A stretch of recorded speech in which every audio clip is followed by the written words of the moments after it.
Good evening. Welcome to the December 4th, 2025 meeting of the Minnetonka Planning Commission.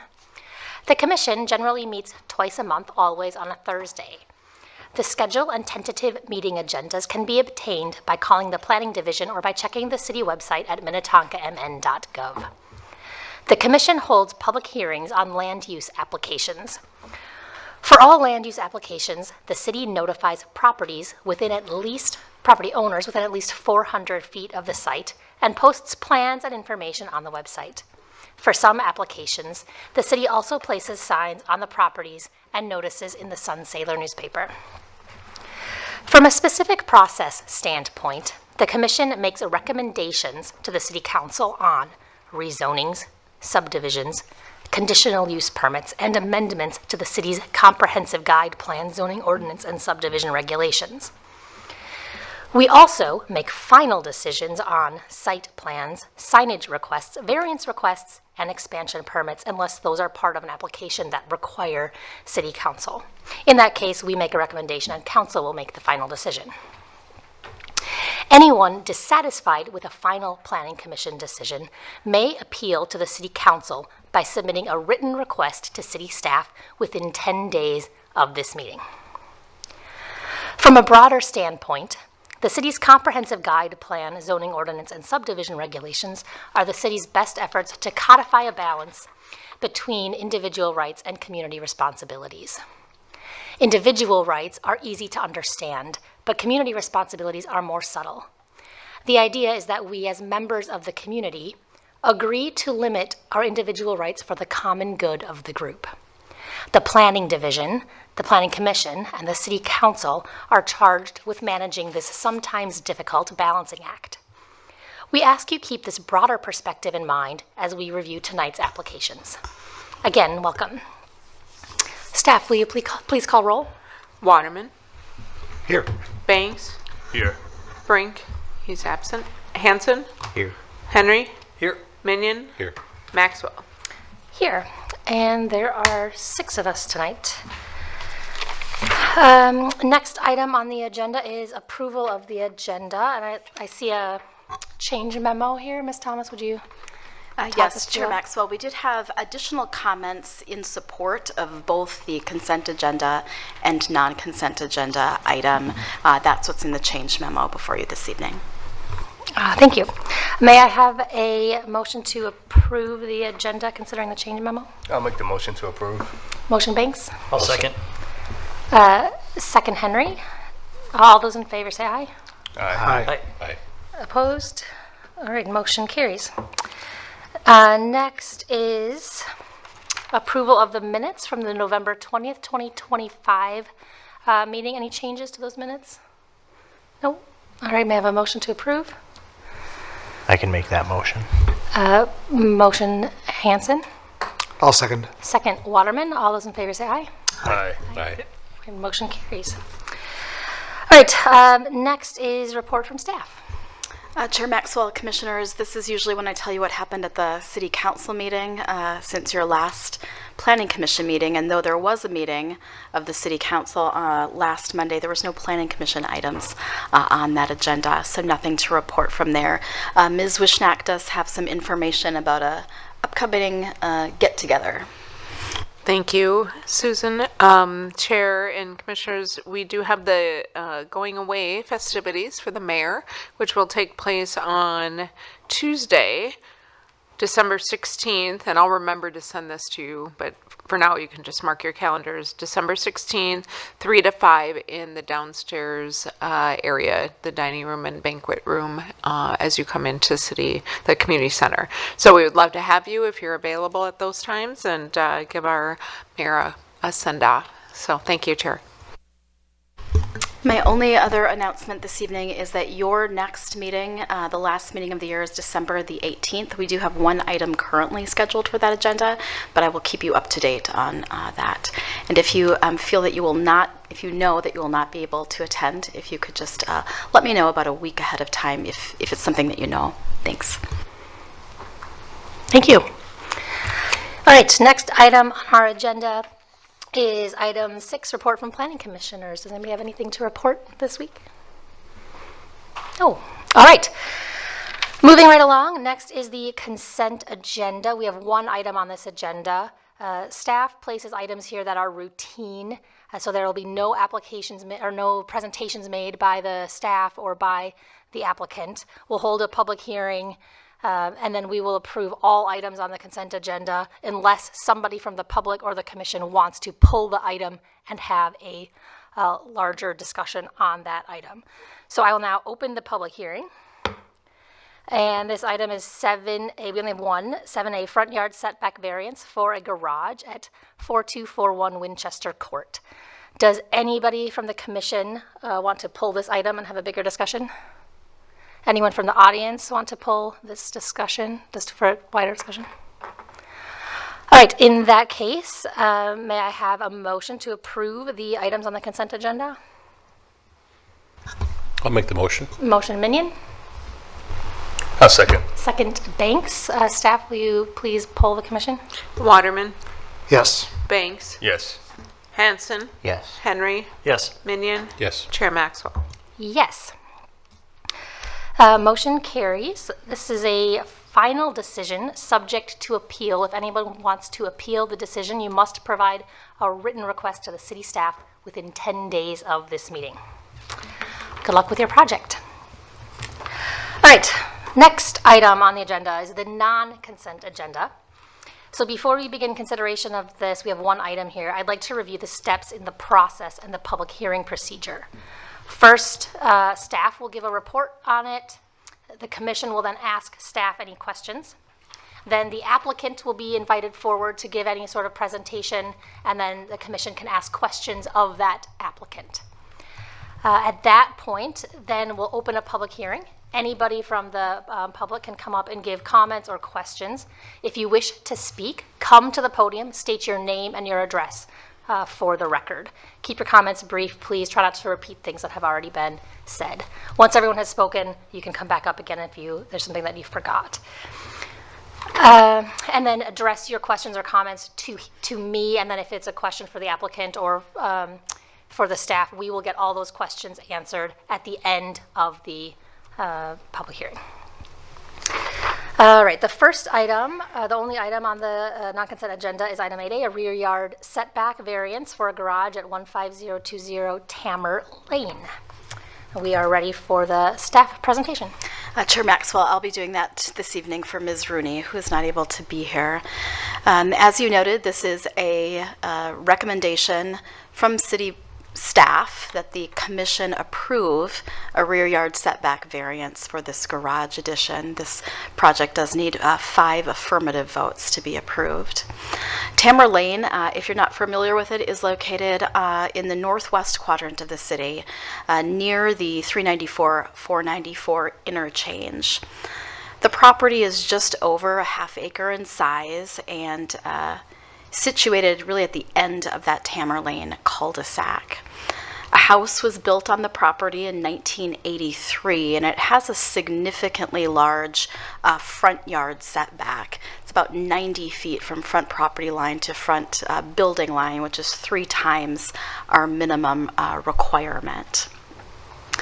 The current owner is proposing to add a 2-story addition to the north side of the home, shown here in yellow on these 2 diagrams. The 20 by 40 foot space would be occupied on the first floor by a garage area, and then the second floor, owner bedroom, bath, and laundry space. It does require a rear yard setback variance from a required 37 feet to 26 feet. As you noted in your written report, staff supports the variance. We believe it meets the 3 primary findings for what are called practical difficulties. First, we believe it's reasonable. The addition would be over 85 feet from the closest structure. The addition is shown generally in yellow on this aerial photograph, and as you can see, separated from surrounding homes by that significant linear distance, but then also vegetation. We find that the setback variance is influenced by a unique circumstance. Shown on this diagram is a storm sewer easement at an odd angle, significant throughout the property. from front property line to rear property line. The proposed addition cannot therefore be shifted forward closer to meeting that setback from the rear yard because of that easement. And then finally, we feel this is reasonable because, again, because of that separation and the plantings existing, there is a little impact on the surrounding properties or buildings. So based on those three findings, staff is recommending that the Planning Commission again adopt the resolution approving the setback variance. With that, I would turn it back to the chair. Thanks, Ms. Thomas. Does anyone on the commission have questions for staff? Commissioner Minion. I should have asked this earlier so you could prepare. When I look at the pool equipment typical, and I'm going to be purposely vague because I feel like I'm putting you in a corner, but would you say that pool equipment was within, if you scale it off by eye, is within, say, 15 feet of the property line? Would that be an acceptable assumption? Yeah, I would say that the pool equipment in the far, if we're talking about this, that would probably be within about 7 feet of the property line. And as I look at it, I'm seeing the actual pool structure is already closer to the property line as well. Is that be correct? Correct. Okay, thank you. Other questions for staff? Commissioner Henry. Thanks, Chair. Is there any limitations for the homeowner about having a driveway over the utility easement? Chair and Commissioner Henry, there is not a restriction on driveway improvements within easements. Having said that, owner puts in an improvement such as that, or for instance, a fence. We see fences and easements quite frequently. An owner does that at their own risk. If the city needs to access that easement, that pipe in that easement, the city would be within our rights to remove that improvement. Thank you. And then just another procedural thing in the reasonableness part of the write-up mentioned that the current two-stall garage is undersized for modern vehicles and doesn't provide adequate space for storage or functionality of today's single-family residences. Does that mean that in cities' policy that all single-family homes, a three-car garage is reasonable, or is this more on a case-by-case basis? How did the city come up to that conclusion in this case and in general? Yeah. Chair Maxwell and Commissioner Henry, the Planning Commission, you all actually have a written policy that says a two-car or more garage is reasonable use of a property. A standard two-car garage is 24 feet by 24 feet. So this is a 22 by 24. So it is slightly undersized. Now, that does not suggest that the Planning Commission must approve variances for three-car garages or four-car garages. You're simply in your policy saying what you believe is a reasonable starting point, essentially, and every variance, as you know, is looked at uniquely. That was the source of my question, because without that two-car garage, it's the foundation, it's the beginning of what we think is reasonable. This garage is a two-car garage, but is the wording in the write-up because it's 2 feet smaller in one dimension than what the standard two-car garage would be? Correct. Thank you. Commissioner Banks.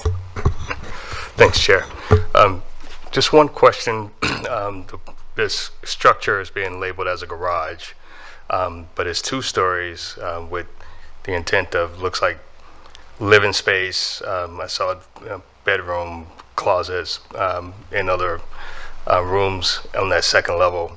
So why would this not be considered accessory ADU? Chair Maxwell and Commissioner Banks, I apologize, I don't have a diagram, I don't think a floor plan in the presentation. You are correct, and we probably should have not called it a garage in the write-up, but maybe an addition just an addition would have been better. It is garage space, and then above is the bedroom and bath. There's not actually cooking space in this new addition, and to be considered an accessory dwelling unit, there has to be three things: a place to sleep, a place for sanitation, and a place to cook. So a bathroom, bedroom, and some type of kitchenette. So that's why we wouldn't consider this an ADU. Okay, thank you. Thanks for getting the words out.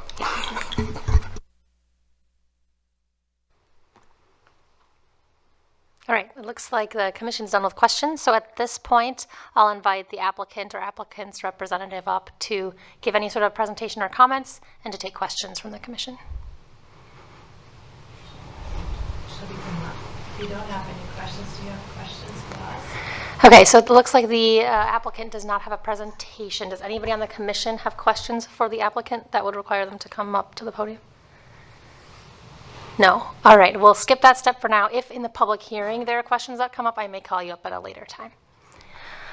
All right, so at this point, I will open the public hearing. Anybody who would like to come up and give any comments or ask questions on this item, come up to the podium and state your name and your address for the record, please.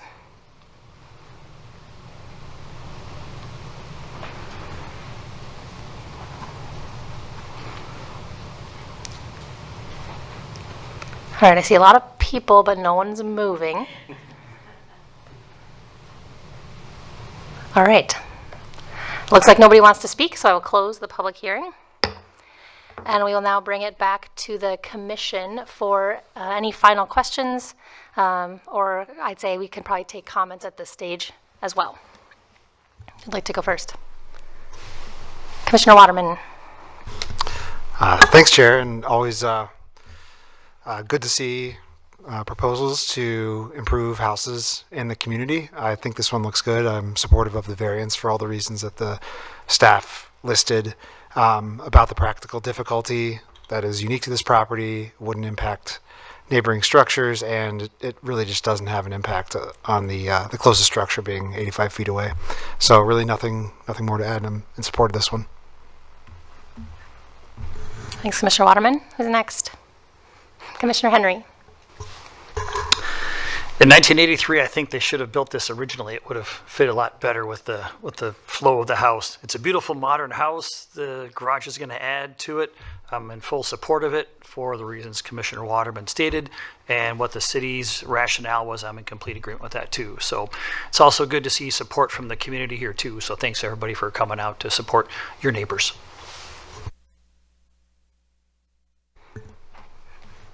Commissioner Minion. I like it.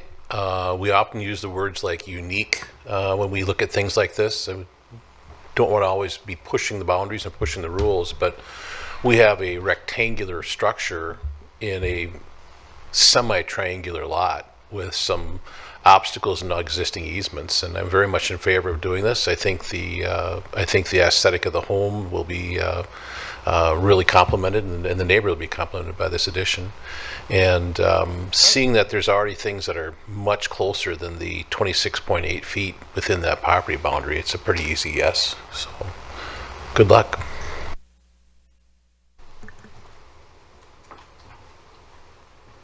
No more comments. All right. It looks like we might be ready for a motion.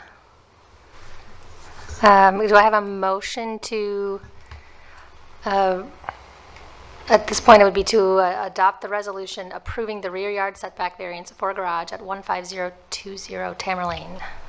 I'll make that motion. Motion Hanson. I'll second the motion. Second Henry.